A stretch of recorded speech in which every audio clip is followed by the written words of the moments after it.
Welcome प्यारे बच्चों। तो आज हम कबीरदास जी द्वारा रचित शब्द के महत्वपूर्ण प्रश्नों को बहुत ही आसान भाषा में समझने वाले हैं। तो चलिए शुरू करते हैं। सबसे पहला प्रश्न है, मनुष्य ईश्वर को कहां कहां ढूंढता है? तो आप लिखेंगे मनुष्य ईश्वर को मंदिर, मस्जिद, काबा और कैलाश में ढूंढता है। तो आपने ये चार शब्द याद रखने, मंदिर, मस्जिद, काबा और कैलाश। काबा होता है मुस्लिम लोगों का पवित्र धर्म स्थल। ठीक है, तो मनुष्य ईश्वर को मंदिर, मस्जिद, काबा और कैलाश में ढूंढता है। अगला प्रश्न है, कबीरदास जी ने ईश्वर प्राप्ति के लिए किन प्रचलित विश्वासों का खंडन किया है? मतलब कबीरदास जी ने लोगों की किन किन बातों की आलोचना की है जो वो भगवान की प्राप्ति के लिए करते हैं, जो वो भगवान को पूजने के लिए करते हैं। तो क्या क्या करते हैं? मंदिर में जाना, मस्जिद में जाना, बाल बढ़ाना, गंगा स्नान करना, तिलक लगाना, ये सब चीज कबीरदास जी को बिल्कुल पसंद नहीं थी और उनका मानना था कि इन सब कामों को करके भगवान की प्राप्ति नहीं हो सकती। तो उन्होंने इन सब चीजों का खंडन किया है। मंदिर में जाना, मस्जिद में जाना, बाल बढ़ाना, गंगा स्नान करना, तिलक लगाना।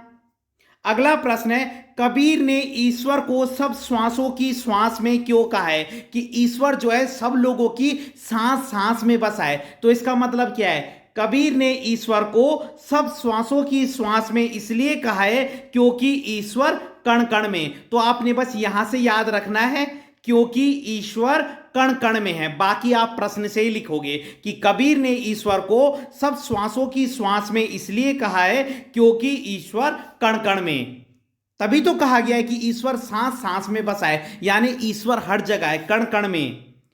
अगला प्रश्न है, कबीर ने ज्ञान के आगमन की तुलना सामान्य हवा से ना करके आंधी से क्यों की है? कि जब ज्ञान आता है ना तो वो किसके जैसे आता है? वो जो है हवा के जैसे ना करके आंधी के जैसे आता है। ठीक है, तो क्यों की गई है ज्ञान की तुलना यहां पर नॉर्मल हवा से ना करके आंधी से क्यों की गई है? ज्ञान को आंधी के समान क्यों बताया गया है? तो देखिए, जैसे आंधी आती है सब कुछ उड़ जाता है, बिल्कुल सही बात है। वैसे ही जब ज्ञान मिलता है तो सब अज्ञान दूर हो जाता है।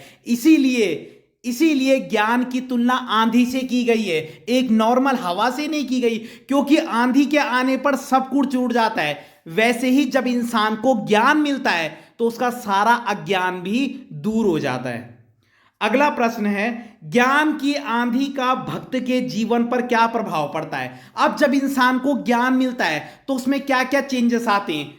तो देखिए, अज्ञान दूर हो जाता है, घमंड दूर हो जाता है, भ्रम दूर हो जाता है, लालच दूर हो जाता है। अब जब इंसान को ज्ञान मिल जाएगा तो उसका घमंड भी दूर हो जाएगा, अज्ञान भी दूर हो जाएगा, भ्रम भी दूर हो जाएगा और लालच भी दूर हो जाएगा।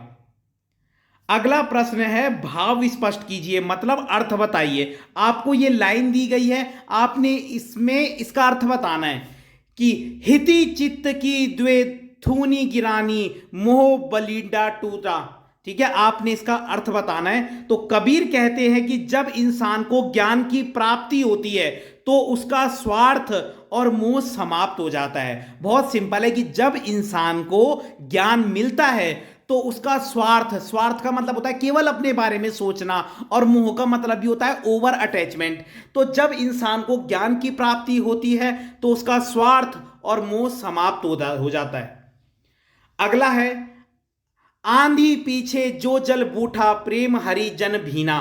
तो इसका मतलब है, कबीर कहते हैं कि जैसे आंधी तूफान के बाद पानी फैल जाता है वैसे ही ज्ञान के बाद प्रेम फैल जाता है। ठीक है, जैसे क्या होता है जब आंधी तूफान आता है तो उसके बाद पानी चारों तरफ फैल जाता है, वैसे ही जब इंसान को ज्ञान की प्राप्ति होती है तो उसके अंदर भी प्रेम फैल जाता है। किसके लिए? ईश्वर के लिए, उसके प्रति सच्ची भक्ति के लिए। तो अगर आपको वीडियो पसंद आई हो तो लाइक कीजिएगा, कमेंट कीजिएगा और चैनल को सब्सक्राइब जरूर कीजिएगा। धन्यवाद।